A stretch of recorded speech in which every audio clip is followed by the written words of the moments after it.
It's time for Raid Shadow Legends video. So I'm still working on my account takeover with Kat, and I've got another video scheduled for tomorrow. I'm pretty excited about that one because I'm finding out how many of her characters that she's pulled in shards are completely busted.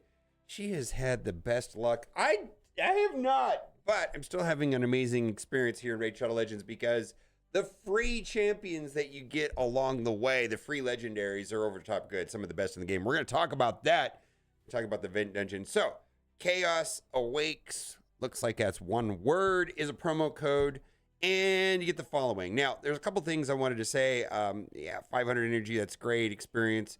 Silver, that's not really a lot of silver. But these right here, these multi-battles, Kat was opening these right away. She didn't realize that there was like a daily allotment that you get on a daily basis at server reset. So like if you went all the way down to 0, the next day some would pop into your account. And I thought the number was like 100 and something. Turns out that the way that it works is that you get 30 just because, right? 30 just because playing the game. Then depending on where your clan is, you get some more. So like we are level 13 and we get another 20. So you get a total of 50, right?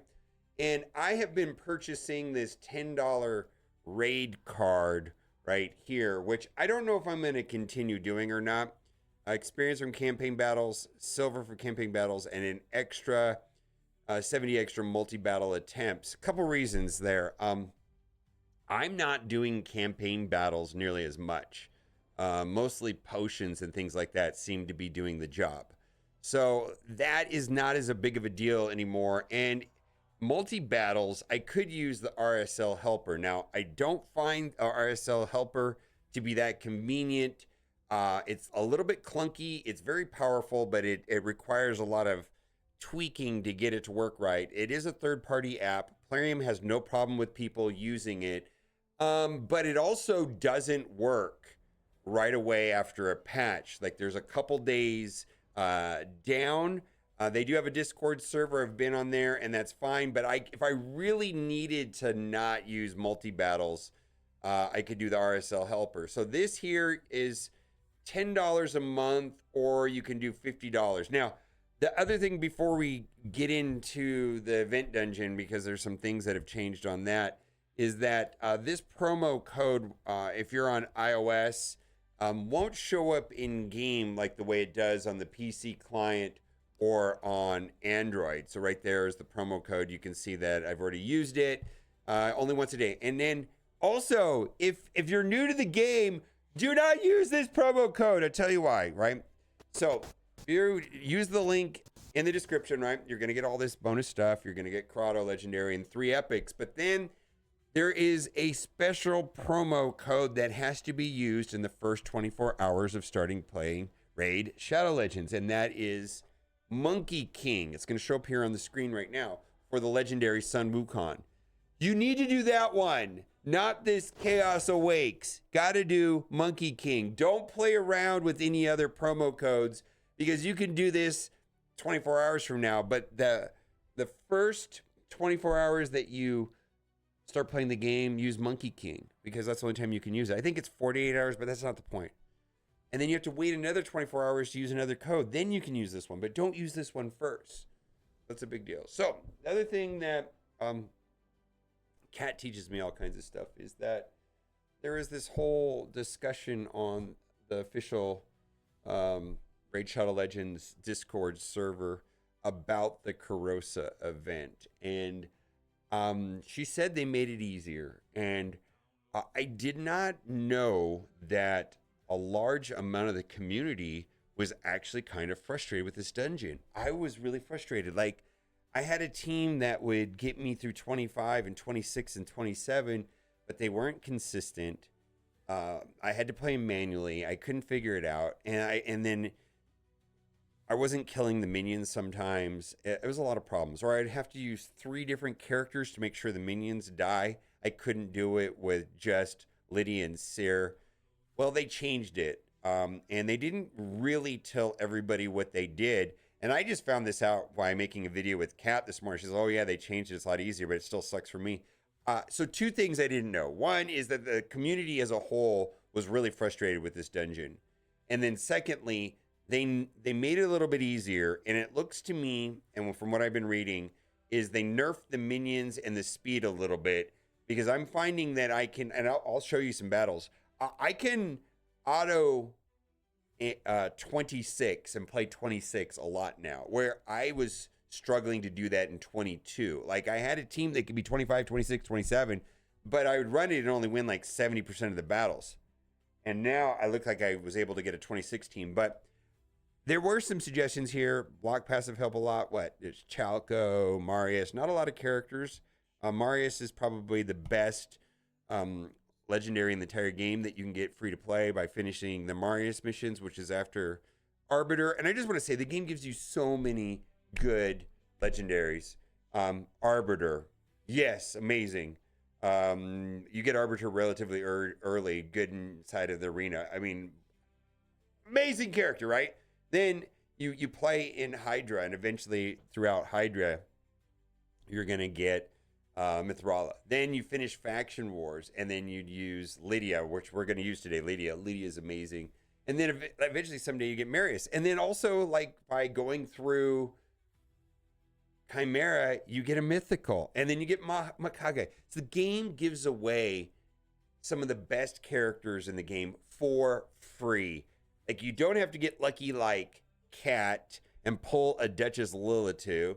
You can play the game without all that. Now the epics kind of define the game, really, in my opinion, like the epic. So go as high as you can without certain types of gear champions. The higher stages are seemingly impossible. Now I'm gonna go through on 26. And it's a lot of these champions that we're talking about that I got for free.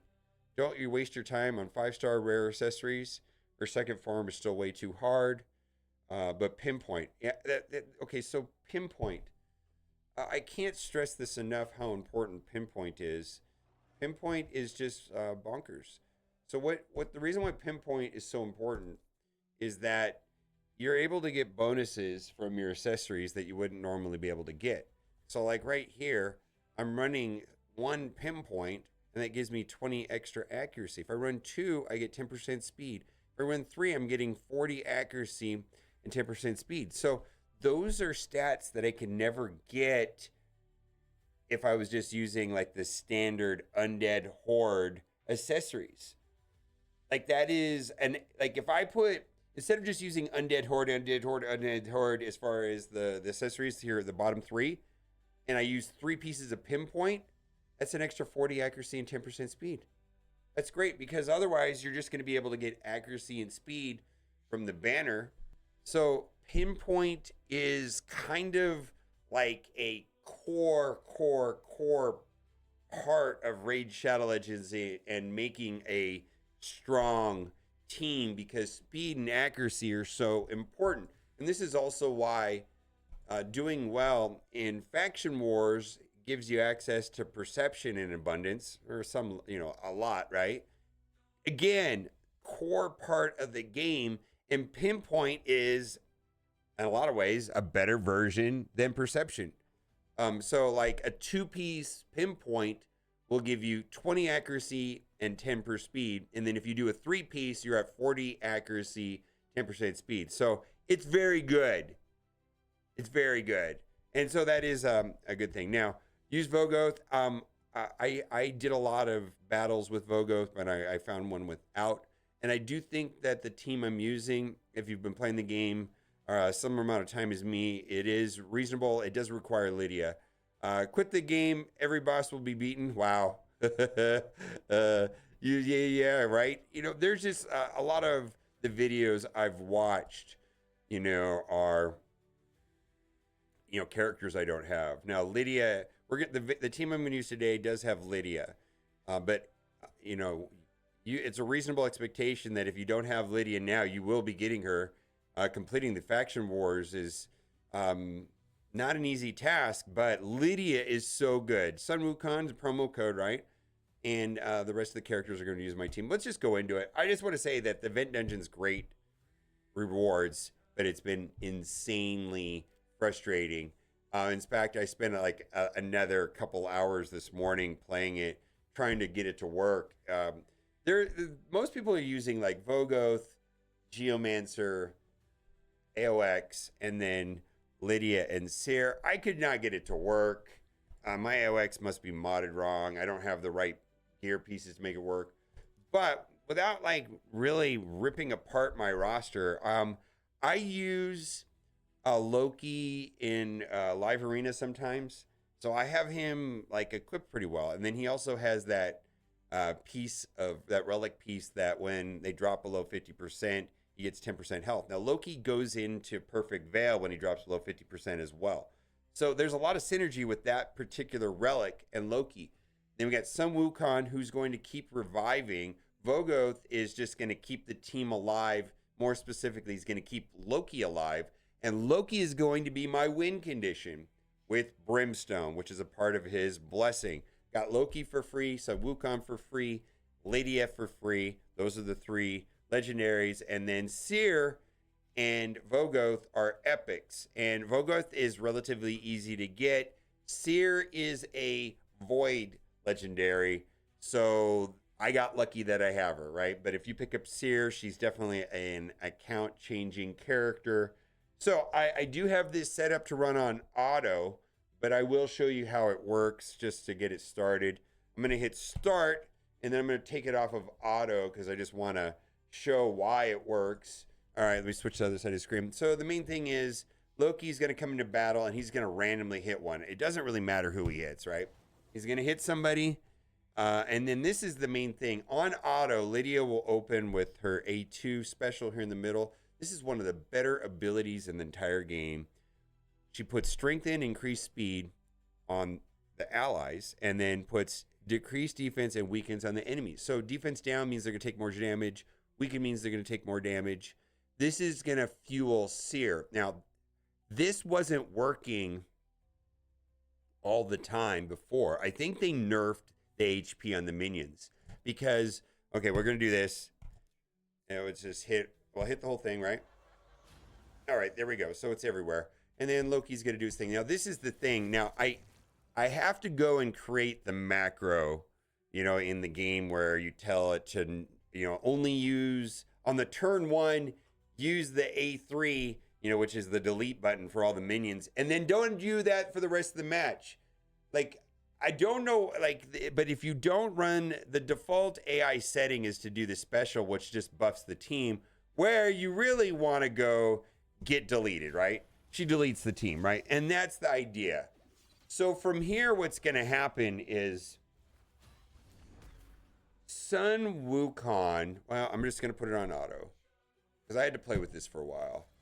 So basically, we're just wanting Loki to land the Brimstone. The Brimstone is going to do all the damage. That's from his blessing. Loki was a login champion, and with the login event, you could get a 5 red, so that way the Brimstone is impactful. It can't be cleansed.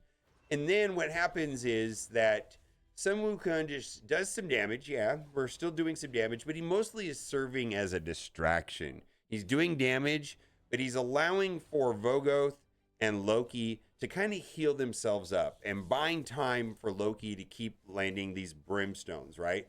But the Sun Wukong's going to die at some point, and then he's going to keep reviving. And then when he revives, he's going to be the diversion to get the damage. So, like, at some point, and then Seer and Lydia were there just to kill the minions. They will die off or not. Typically, when I play this, they just die off. They're not vital to finishing the final form or the second form. Vogoth and Loki, and then Sun Wukong does damage and creates a distraction so that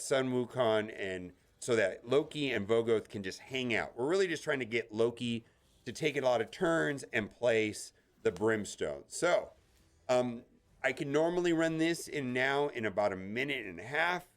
Right now, this did take 3 minutes, but normally it takes 1.5 minutes. And I got to tell you, all 5 of them survived, but that's normally not how it plays out. Now, this is important, right? Look at this. We got a 6-star. Skinwalker, that's not great. So this is probably, I don't know, this probably won't get used. But the thing about Pinpoint is I'm also going to be getting 20 accuracy. And I want to show off a little bit. Like I started playing with, look at what I got. Look what I got. This is 26. Look what I got just a minute ago. And this is like, this stuff will make a difference on my account. Accuracy on a banner with a speed substat. I didn't upgrade it, but holy moly. Holy moly. That is like one of the best, for me in my account, that will make a big difference. Almost every character needs accuracy and speed, and having that on a banner, and that it's because it's Pinpoint, like I said, it's 20 with one, and then 20 plus 10% speed with two, and then another 20 if you do three-piece. I love Pinpoint. So if you haven't done so already, click the link in the description, because you're going to get Sun Wukong with the promo code Monkey King. Do that first, and then after you have Sun Wukong, then you're going to want to use the promo code that I showed at the beginning of the video, which is Chaos Awakes. I will show that here on the screen as soon as this cycles through, and then you're going to get a bunch of stuff for that. Chaos Awakes, and then you're going to get 150 multi-battles experience for 3 days, 500,000 silver, and 500 energy, which I need the energy for sure. All right, bye for now.